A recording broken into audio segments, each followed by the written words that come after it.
Karl Marx. The Poverty of Philosophy. Chapter 1. A Scientific Discovery. 3. Application of the law of the proportionality of value. A. Money. Quote, "Gold and silver were the first commodities to have their value constituted." Volume 1, page 80. Thus, gold and silver are the first applications of value constituted by M. Proudhon.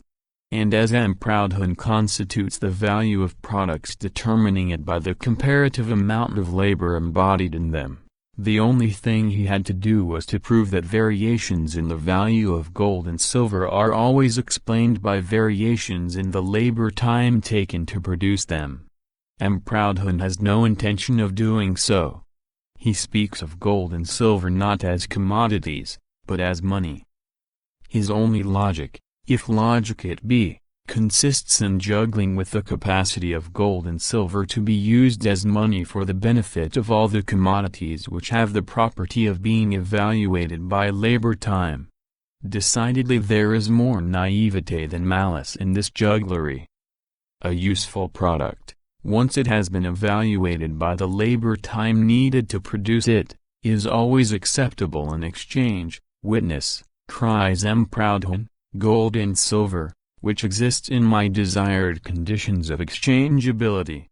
Gold and silver, then, are value which has reached a state of constitution. They are the incorporation of M. Proudhon's idea. He could not have been happier in his choice of an example.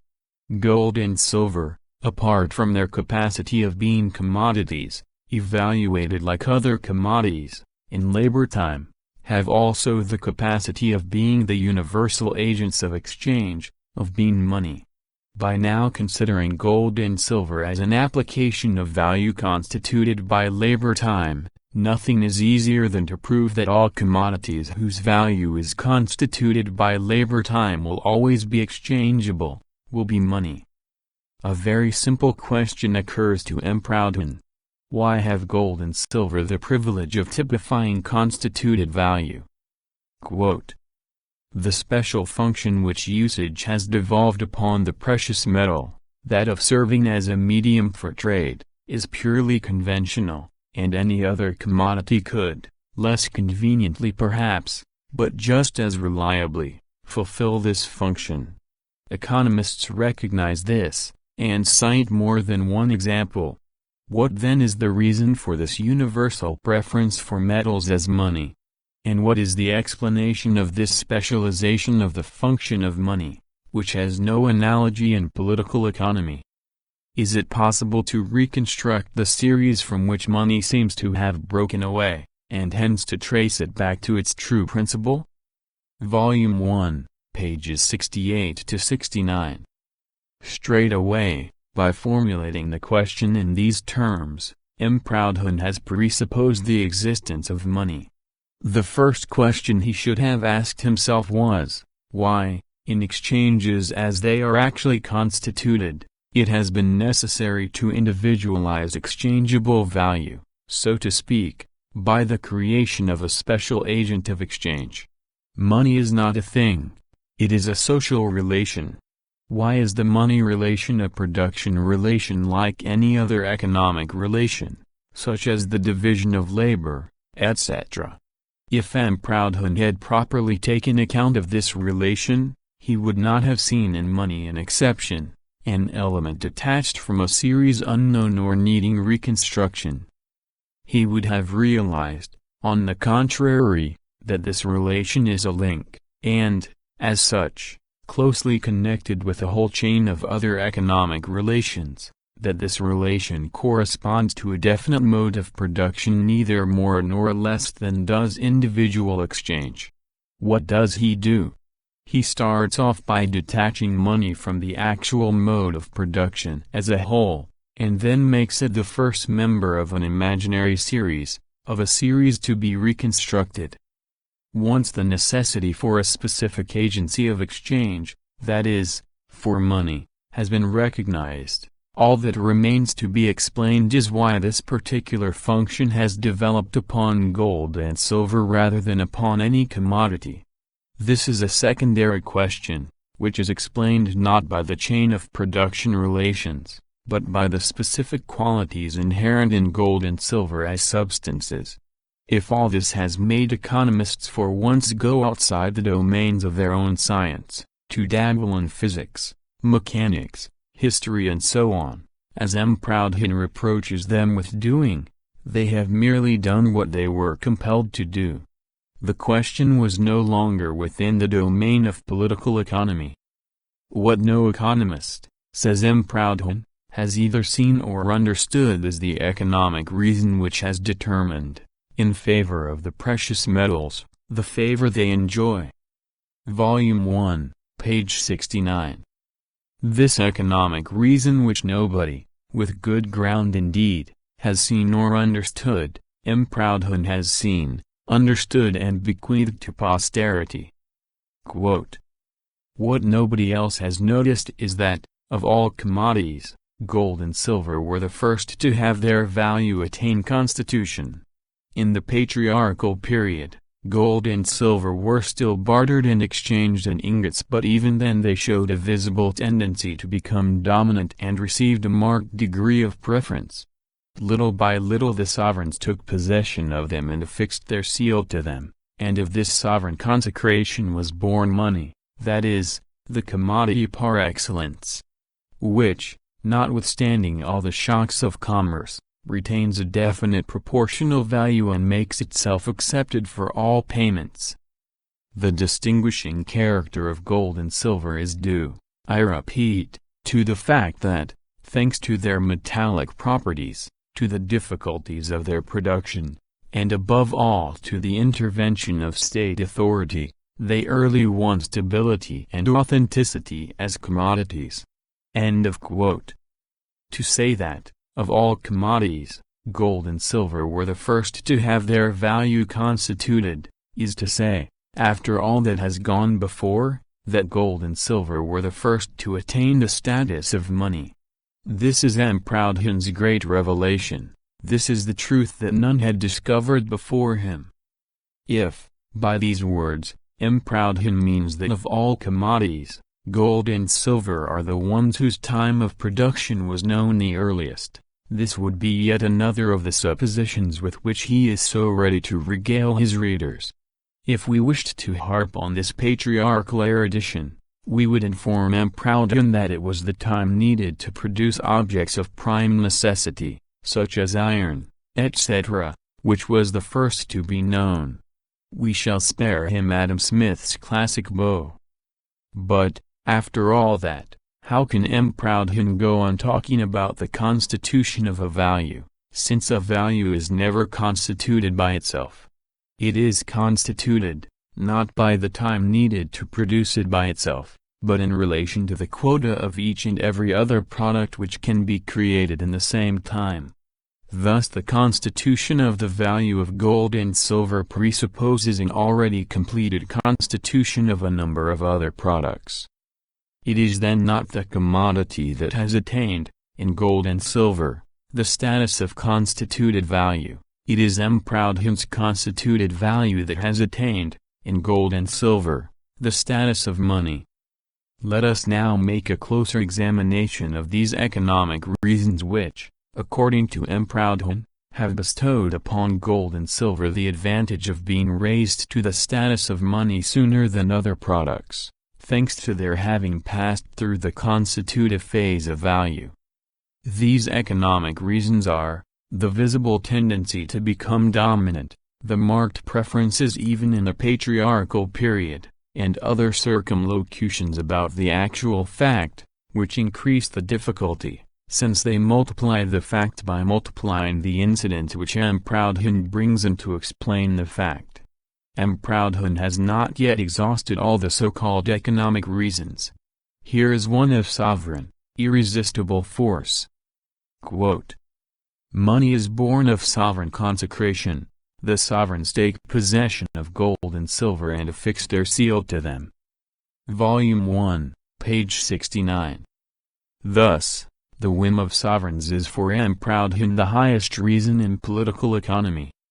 Truly, One must be destitute of all historical knowledge not to know that it is the sovereigns who in all ages have been subject to economic conditions, but they have never dictated laws to them. Legislation, whether political or civil, never does more than proclaim, express in words, the will of economic relations. Was it the sovereign who took possession of gold and silver to make them the universal agents of exchange by affixing his seal to them? Or was it not, rather, these universal agents of exchange which took possession of the sovereign and forced him to affix his seal to them and thus give them a political consecration? The impress which was and is still given to money is not that of its value but of its weight. The stability and authenticity Proudhon speaks of apply only to the standard of the money, and this standard indicates how much metallic matter there is in a coin piece of money. The sole intrinsic value of a silver mark, says Voltaire, with his habitual good sense, is a mark of silver, half a pound weighing 8 ounces. The weight and the standard alone form this intrinsic value. Voltaire, Système de Law. Marx quotes a chapter from Voltaire's History du Parlement. It is entitled France in the Period of the Regency and Laws System. But the question, how much is an ounce of gold or silver worth, remains nonetheless. If a cashmere from the Grand Colbert stores bore the trademark pure wool, this trademark would not tell you the value of the cashmere. There would still remain the question, how much is wool worth? Philip I, King of France, says Proudhon, mixes with Charlemagne's gold pound a third of alloy, imagining that, having the monopoly of the manufacture of money, he could do what is done by every tradesman who has the monopoly of a product. What was actually this debasement of the currency from which Philip and his successors have been so much blamed? It was perfectly sound reasoning from the point of view of commercial practice, but very unsound economic science, viz., to suppose that, as supply and demand regulate value, it is possible, either by producing an artificial scarcity or by monopolizing manufacture, to increase the estimation and consequently the value of things, and that this is true of gold and silver as of corn, wine, oil or tobacco. But Philip's fraud was no sooner suspected than his money was reduced to its true value, and he himself lost what he had thought to gain from his subjects. The same thing has happened as a result of every similar attempt. Volume 1, pages 70 to 71. It has been proved times without number that, if a prince takes into his head to debase the currency, it is he who loses. What he gains once at the first issue he loses every time the falsified coinage returns to him in the form of taxes, etc. But Philip and his successors were able to protect themselves more or less against this loss, for, once the debased coinage was put into circulation, they hastened to order a general reminting of money on the old footing. And besides, if Philip I had really reasoned like Proudhon, he would not have reasoned well from the commercial point of view. Neither Philip I nor Proudhon displays any mercantile genius in imagining that it is possible to alter the value of gold as well as that of every other commodity merely because their value is determined by the relation between supply and demand. If King Philip had decreed that 1/4 of corn was in future to be called 2/4 of wheat, he would have been a swindler. He would have deceived all the rentiers, all the people who were entitled to receive 100/4 of corn. He would have been the cause of all these people receiving only 50/4 of corn. He would have had to pay only 50. But in commerce 100 such quarters would never have been worth more than 50. By changing the name we do not change the thing. The quantity of corn, whether supplied or demanded, will be neither decreased nor increased by this mere change of name. Thus, the relation between supply and demand being just the same in spite of this change of name, the price of corn will undergo no real change.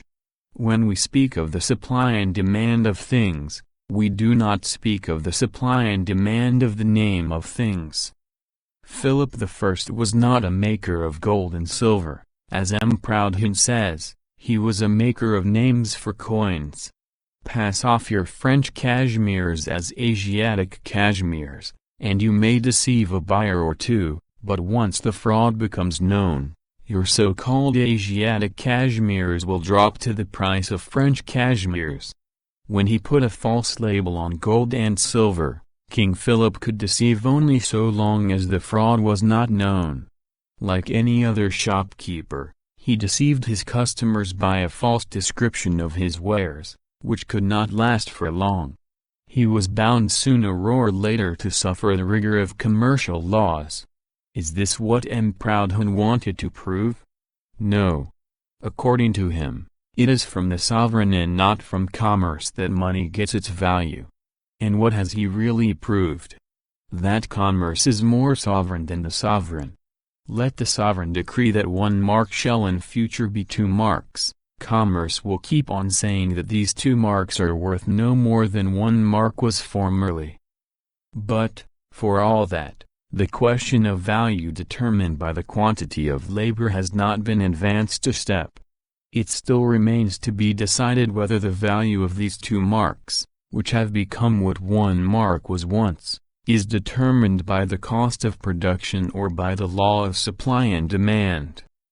M. Proudhon continues, it should even be borne in mind that if, instead of debasing the currency, it had been in the king's power to double its bulk, the exchange value of gold and silver would immediately have dropped by half, always from reasons of proportion and equilibrium. Volume 1, page 71. If this opinion, which M. Proudhon shares with the other economists, is valid, it argues in favor of the latter's doctrine of supply and demand, and in no way in favor of M. Proudhon's proportionality. For, whatever the quantity of labor embodied in the doubled bulk of gold and silver, its value would have dropped by half, the demand having remained the same and the supply having doubled. Or can it be, by any chance, that the law of proportionality would have become confused this time with the so much disdained law of supply and demand? This true proportion of M. Proudhon's is indeed so elastic, is capable of so many variations, combinations and permutations, that it might well coincide for once with the relation between supply and demand. To make every commodity acceptable in exchange, if not in practice then at least by right, on the basis of the role of gold and silver is, then, to misunderstand this role. Gold and silver are acceptable by law only because they are acceptable in practice, and they are acceptable in practice because the present organization of production needs a universal medium of exchange. Law is only the official recognition of fact. We have seen that the example of money as an application of value which has attained constitution was chosen by M. Proudhon only to smuggle through his whole doctrine of exchangeability, that is to say, to prove that every commodity assessed by its cost of production must attain the status of money. All this would be very fine, were it not for the awkward fact that precisely gold and silver, as money, are of all commodities the only ones not determined by their cost of production, and this is so true that in circulation they can be replaced by paper. So long as there is a certain proportion observed between the requirements of circulation and the amount of money issued, be it paper, gold, platinum, or copper money, there can be no question of a proportion to be observed between the intrinsic value, cost of production, and the nominal value of money. Doubtless, in international trade, money is determined, like any other commodity, by labor time. But it is also true that gold and silver in international trade are means of exchange as products and not as money. In other words, they lose this characteristic of stability and authenticity, of sovereign consecration, which, for M. Proudhon, forms their specific characteristic. Ricardo understood the truth so well that, after basing his whole system on value determined by labor time, and after saying, quote, "Gold and silver, like all other commodities, are valuable only in proportion to the quantity of labor necessary to produce them, and bring them to market." He adds, nevertheless, that the value of money is not determined by the labor time its substance embodies, but by the law of supply and demand only. Quote, "Though it, paper money, has no intrinsic value, yet, by limiting its quantity, its value in exchange is as great as an equal denomination of coin, or of bullion in that coin. On the same principle, too, namely, by limitation of its quantity, a debased coin would circulate at the value it should bear, if it were of the legal weight and fineness, and not at the value of the quantity of metal which it actually contained."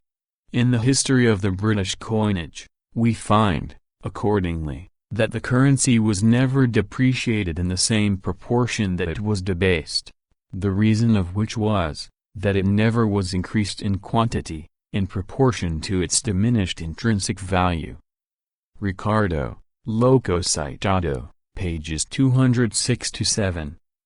This is what J.B. Say observes on this passage of Ricardo's. Quote, "This example should suffice, I think, to convince the author that the basis of all value is not the amount of labor needed to make a commodity, but the need felt for that commodity, balanced by its scarcity." The reference is to Say's note on the French edition of Ricardo's book. Volume 2, pages 206–7. Thus money, which for Ricardo is no longer value determined by labor time, and which J.B. Say therefore takes as an example to convince Ricardo that the other values could not be determined by labor time either, this money, I say, taken by J.B. Say as an example of a value determined exclusively by supply and demand, becomes for M. Proudhon the example par excellence of the application of value constituted by labor time. To conclude, if money is not a value constituted by labor time, it is all the less likely that it could have anything in common with M. Proudhon's true proportion.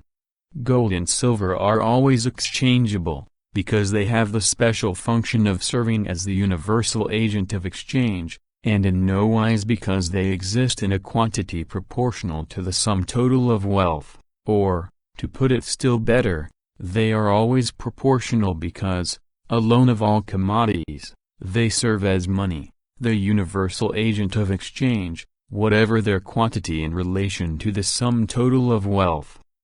Quote, "A circulation can never be so abundant as to overflow, for by diminishing its value, in the same proportion you will increase its quantity, and by increasing its value, diminish its quantity."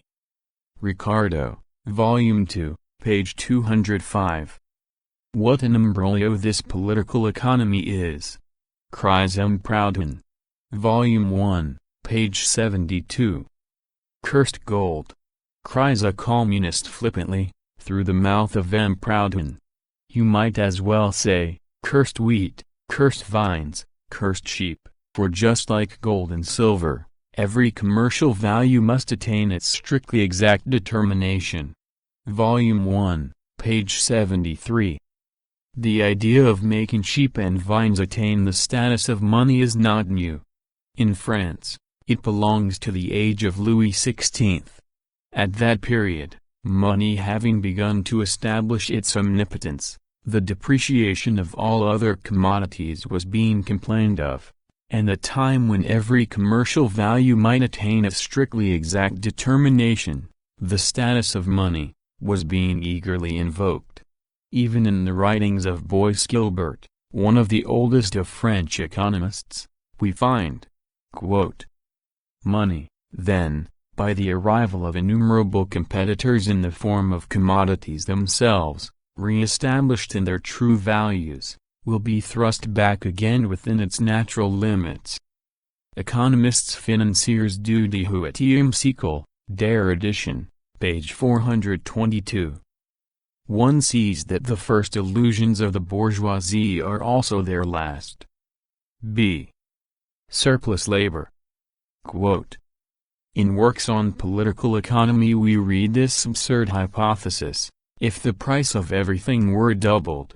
As if the price of everything were not the proportion of things, and one could double a proportion, a relation, a law. Proudhon, Volume 1, page 81.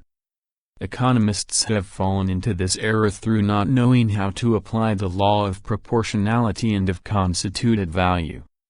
Unfortunately, in the very same work by M. Proudhon, Volume 1, page 110, we read the absurd hypothesis that, if wages rose generally, the price of everything else would rise. Furthermore, if we find the phrase in question in works on political economy, we also find an explanation of it. When one speaks of the price of all commodities going up or down, one always excludes some one commodity going up or down. The excluded commodity is, in general, money or labor. Encyclopaedia Metropolitana or Universal Dictionary of Knowledge. Volume 4, Article Political Economy, by N. W. Sr. London, 1836. Regarding the phrase under discussion. See also J. Stuart Mill, Essays on Some Unsettled Questions of Political Economy, London 1844. And Tooke, A History of Prices, etc., London 1838. Full reference is T. H. Tooke. A History of Prices, and of the State of the Circulation. From 1793 to 1837, Volumes 1 to 2, London, 1838. Let us pass now to the second application of constituted value, and of other proportions, whose only defect is their lack of proportion. And let us see whether M. Proudhon is happier here than in the monetarization of sheep. An axiom generally admitted by economists is that all labor must leave a surplus. In my opinion, this proposition is universally and absolutely true. It is the corollary of the law of proportion, which may be regarded as the summary of the whole of economic science.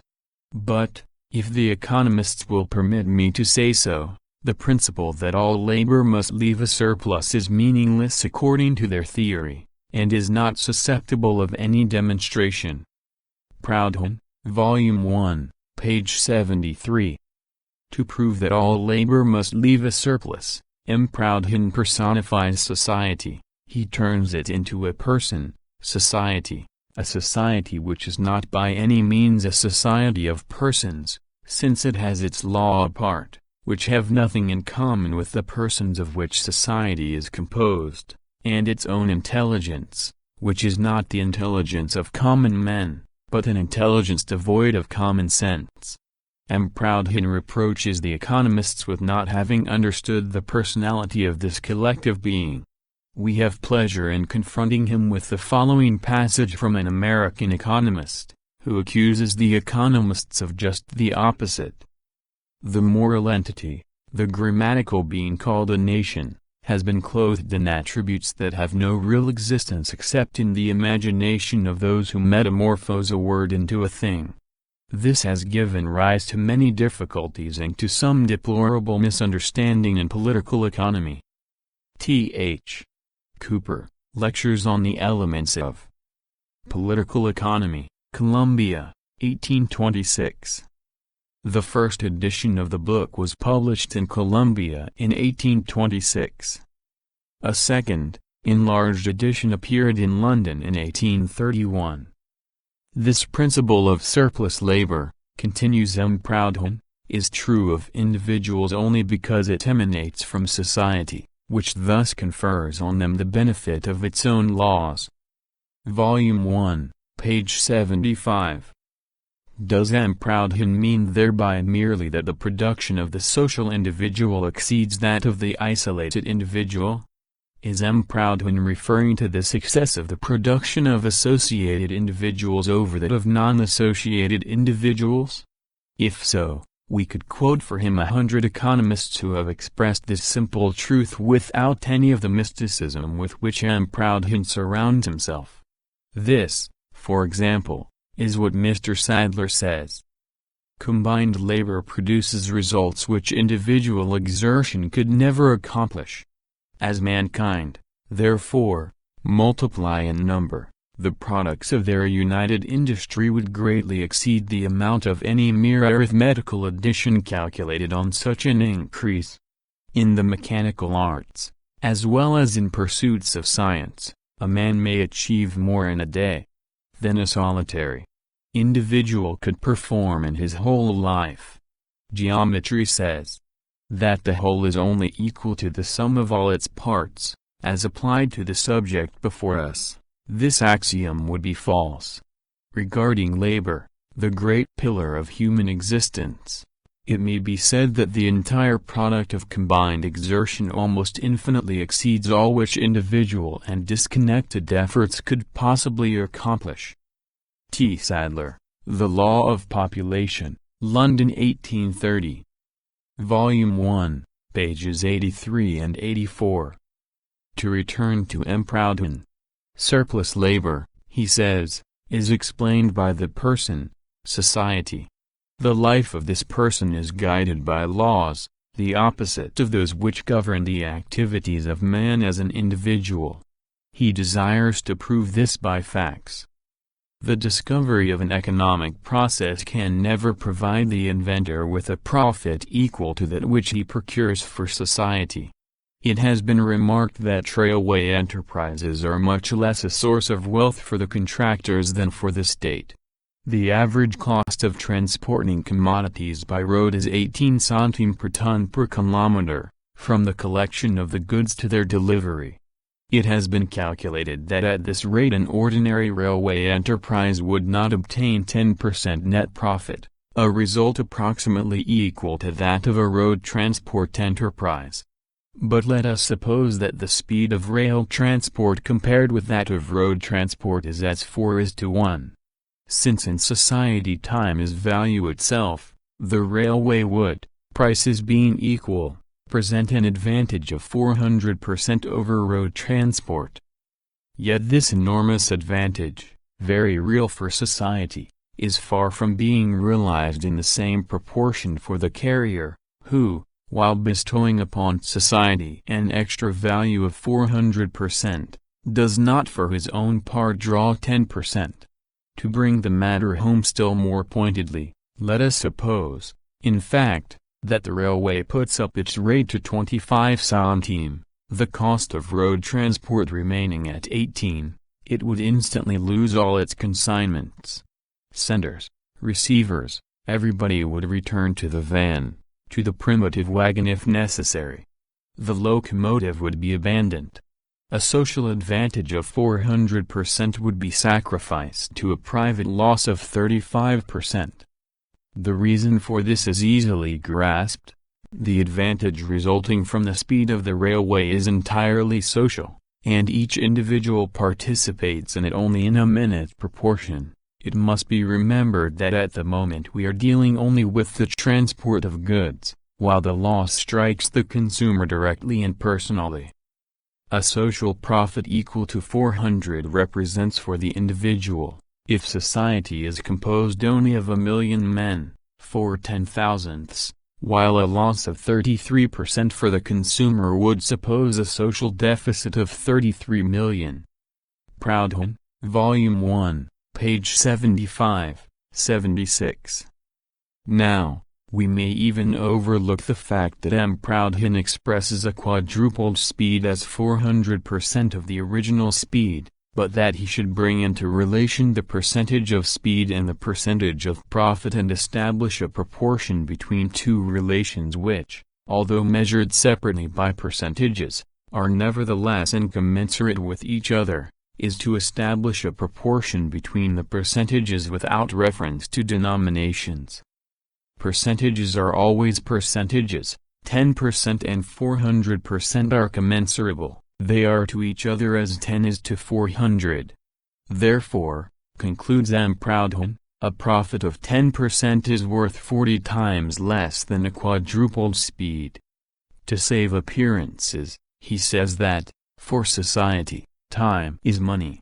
This error arises from his recollecting vaguely that there is a connection between labor value and labor time, and he hastens to identify labor time with transport time, that is, he identifies the few firemen, drivers and others, whose labor time is actually transport time, with the whole of society. Thus at one blow, speed has become capital, and in this case he is fully right in saying, a profit of 400% will be sacrificed to a loss of 35%. After establishing this strange proposition as a mathematician, he gives us the explanation of it as an economist. Quote, a social profit equal to 400 represents for the individual, in a society of only 1 million men, 4/10,000ths. End of quote. Agreed, but we are dealing not with 400, but with 400%, and a profit of 400% represents for the individual 400%, neither more nor less. Whatever be the capital, the dividends will always be in the ratio of 400%. What does M. Proudhon do? He takes percentages for capital, and, as if he were afraid of his confusion not being manifest enough, pointed enough, he continues. A loss of 33% for the consumer would suppose a social deficit of 33 million. A loss of 33% for the consumer remains a loss of 33% for 1 million consumers. How then can M. Proudhon say pertinently that the social deficit in the case of a 33% loss amounts to 33 million, when he knows neither the social capital nor even the capital of a single one of the persons concerned? Thus it was not enough for M. Proudhon to have confused capital with percentage. He surpasses himself by identifying the capital sunk in an enterprise with the number of interested parties. To bring the matter home still more pointedly, let us suppose in fact a given capital, a social profit of 400% divided among 1 million participants, each of them interested to the extent of 1 franc, would give 4 francs profit per head, and not 0.0004. As M. Proudhon alleges. Likewise a loss of 33% for each of the participants represents a social deficit of 330,000 francs and not of 33 million. 100 divided by 33 equals 1 million divided by 330,000. M. Proudhon, preoccupied with his theory of the person, society, forgets to divide by 100. Which entails a loss of 330,000 francs, but 4 francs profit per head make 4 million francs profit for society. There remains for society a net profit of 3,670,000 francs. This accurate calculation proves precisely the contrary of what M. Proudhon wanted to prove, namely, that the profits and losses of society are not in inverse ratio to the profits and losses of individuals. Having rectified these simple errors of pure calculation, let us take a look at the consequences which we would arrive at, if we admitted this relation between speed and capital in the case of railways, as M. Proudhon gives it, minus the mistakes in calculation. Let us suppose that a transport 4 times as rapid costs 4 times as much. This transport would not yield less profit than cartage, which is 4 times slower and costs 1/4 the amount. Thus, if cartage takes 18 centimes, rail transport could take 72 centimes. This would be, according to the rigor of mathematics, the consequence of M. Proudhon's suppositions, always minus his mistakes in calculation. But here he is all of a sudden telling us that if, instead of 72 centimes, rail transport takes only 25, it would instantly lose all its consignments. Decidedly we should have to go back to the van, to the primitive wagon even. Only, if we have any advice to give M. Proudhon, it is not to forget, in his program of the Progressive Association, to divide by 100. But, alas, it is scarcely to be hoped that our advice will be listened to, for Proudhon is so delighted with his Progressive Association, that he cries most emphatically. I have already shown in Chapter 2, by the solution of the antinomy of value, that the advantage of every useful discovery is incomparably less for the inventor, whatever he may do, than for society. I have carried the demonstration in regard to this point in the rigor of mathematics. Let us return to the fiction of the person, society, a fiction which has no other aim than that of proving this simple truth, that a new invention which enables a given amount of labor to produce a greater number of commodities, lowers the marketable value of the product. Society, then, makes a profit, not by obtaining more exchange values, but by obtaining more commodities for the same value. As for the inventor, competition makes his profit fall successively to the general level of profits. Has Proudhon proved this proposition as he wanted to? No. This does not prevent him from reproaching the economists with failure to prove it. To prove to him on the contrary that they have proved it, we shall cite only Ricardo and Lauderdale. Ricardo, the head of the school which determines value by labor time, and Lauderdale, one of the most uncompromising defenders of the determination of value by supply and demand. Both have expounded the same proposition.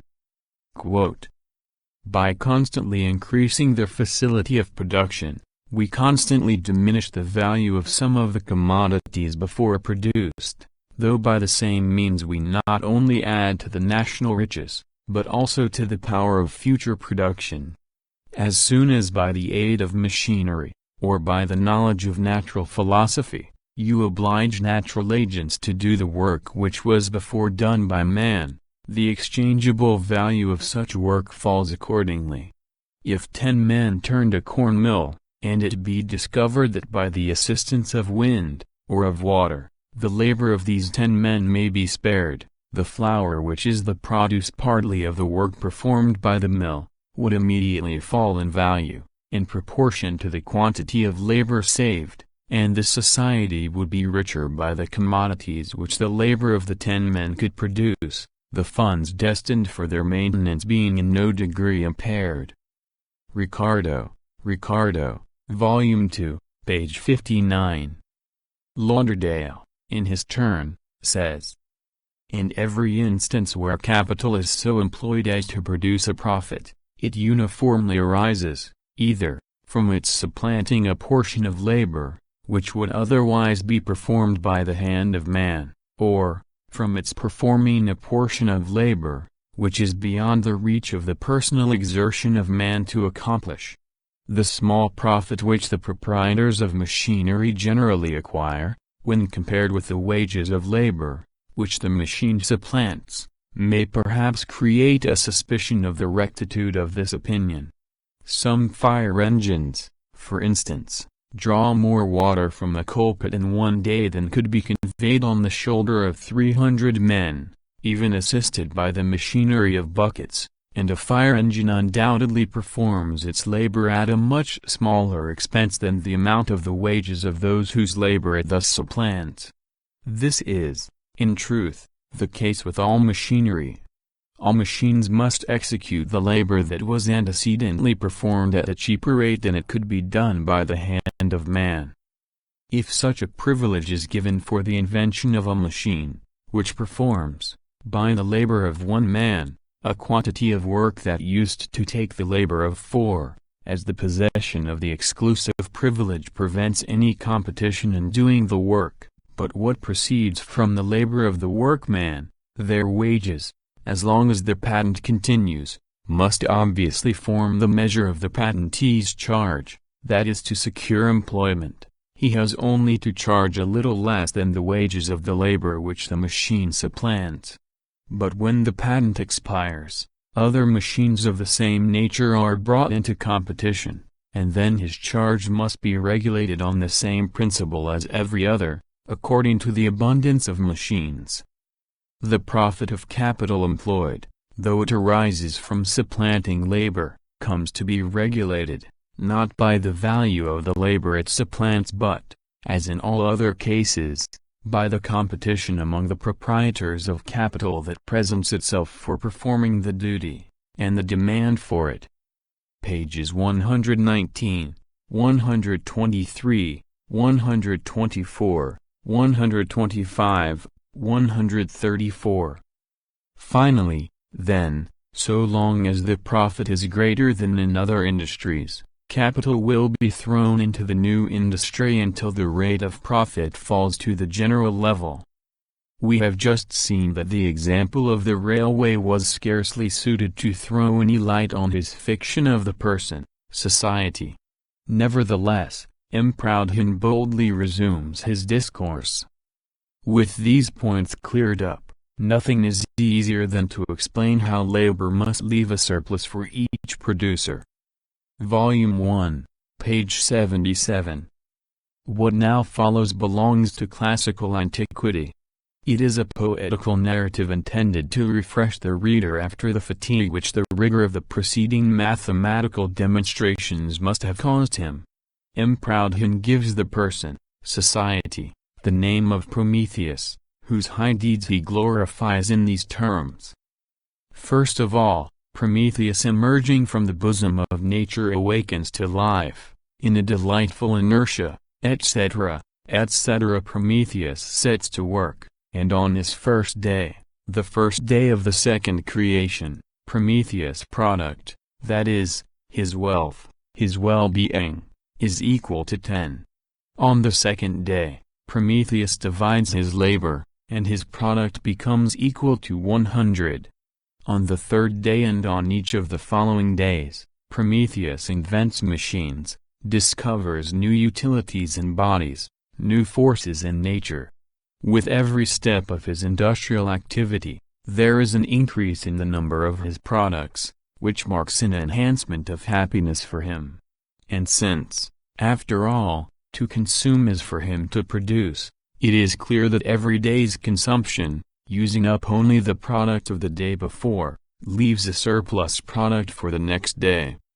Volume 1, pages 77 to 78. This Prometheus of M. Proudhon's is a queer character, as weak in logic as in political economy. So long as Prometheus merely teaches us the division of labor, the application of machinery, the exploitation of natural forces and scientific power, multiplying the productive forces of men and giving a surplus compared with the produce of labor in isolation, this new Prometheus has the misfortune only of coming too late. But the moment Prometheus starts talking about production and consumption he becomes really ludicrous. To consume, for him, is to produce. He consumes the next day what he produced the day before, so that he is always one day in advance. This day in advance is his surplus labor. But, if he consumes the next day what he has produced the day before, he must, on the first day, which had no day before, have done 2 days' work in order to be 1 day in advance later on. How did Prometheus earn this surplus on the first day, when there was neither division of labor, nor machinery, nor even any knowledge of physical forces other than fire? Thus the question, for all its being carried back to the first day of the second creation, has not advanced a single step forward. This way of explaining things savors both of Greek and of Hebrew. It is at once mystical and allegorical. It gives M. Proudhon a perfect right to say, I have proved by theory and by facts the principle that all labor must have a surplus. The facts are the famous progressive calculation, the theory is the myth of Prometheus. But, continues M. Proudhon, this principle, while being as certain as an arithmetical proposition, is as yet far from being realized by everyone. Whereas, with the progress of collective industry, every day's individual labor produces a greater and greater product, and whereas therefore, by a necessary consequence, The worker with the same wage ought to become richer every day. There actually exist states in society which profit and others which decay. Volume 1, pages 79 to 80. In 1770 the population of the United Kingdom of Great Britain was 15 million, and the productive population was 3 million. The scientific power of production equaled a population of about 12 million individuals more. Therefore there were, altogether, 15 million of productive forces. Thus the productive power was to the population as 1 is to 1, and the scientific power was to the manual power as 4 is to 1. In 1840 the population did not exceed 30 million, the productive population was 6 million. But the scientific power amounted to 650 million, that is, it was to the whole population as 21 is to 1, and to manual power as 108 is to 1. In English society the working day thus acquired in 70 years a surplus of 2,700% productivity, that is, in 1840 it produced 27 times as much as in 1770. According to M. Proudhon, the following question should be raised: why was not the English worker of 1840 27 times as rich as the one of 1770? In raising such a question one would naturally be supposing that the English could have produced this wealth without the historical conditions in which it was produced, such as private accumulation of capital, modern division of labor, automatic workshops, anarchical competition, the wage system, in short, everything that is based upon class antagonism. Now, these were precisely the necessary conditions of existence for the development of productive forces and of surplus labor. Therefore, to obtain this development of productive forces and this surplus labor, there had to be classes which profited and classes which decayed. What then, ultimately, is this Prometheus resuscitated by M. Proudhon? It is society, social relations based on a class antagonism. These relations are not relations between individual and individual, but between worker and capitalist, between farmer and landlord, etc. Wipe out these relations and you annihilate all society, and your Prometheus is nothing but a ghost without arms or legs, that is, without automatic workshops, without division of labor, in a word, without everything that you gave him to start with in order to make him obtain this surplus labor. If then, in theory, it sufficed to interpret, as M. Proudhon does, the formula of surplus labor in the equalitarian sense, without taking into account the actual conditions of production, it should suffice, in practice, to share out equally among the workers all the wealth at present acquired, without changing in any way the present conditions of production. Such a distribution would certainly not assure a high degree of comfort to the individual participants. But M. Proudhon is not so pessimistic as one might think. As proportion is everything for him, he has to see in his fully equipped Prometheus, that is, in present-day society, the beginnings of a realization of his favorite idea. Quote, "But everywhere, too, the progress of wealth, that is, the proportion of values, is the dominant law, and when economists hold up against the complaints of the social party the progressive growth of the public wealth, and the improved conditions of even the most unfortunate classes, they unwittingly proclaim a truth which is the condemnation of their theories." Volume 1, page 80. What is, exactly, collective wealth, public fortune? It is the wealth of the bourgeoisie, not that of each bourgeois in particular. Well, the economists have done nothing but show how, in the existing relations of production, the wealth of the bourgeoisie has grown and must grow still further. As for the working classes, it still remains a very debatable question whether their condition has improved as a result of the increase in so-called public wealth. If economists, in support of their optimism, Cite the example of the English workers employed in the cotton industry. They see the condition of the latter only in the rare moments of trade prosperity. These moments of prosperity are to the periods of crisis and stagnation in the true proportion of 3 to 10. But perhaps also, in speaking of improvement, the economists were thinking of the millions of workers who had to perish in the East Indies so as to procure for the 1.5 million workers employed in England in the same industry 3 years' prosperity out of 10. As for the temporary participation in the increase of public wealth, that is a different matter. The fact of temporary participation is explained by the theory of the economists. It is the confirmation of this theory and not its condemnation, as M. Proudhon calls it.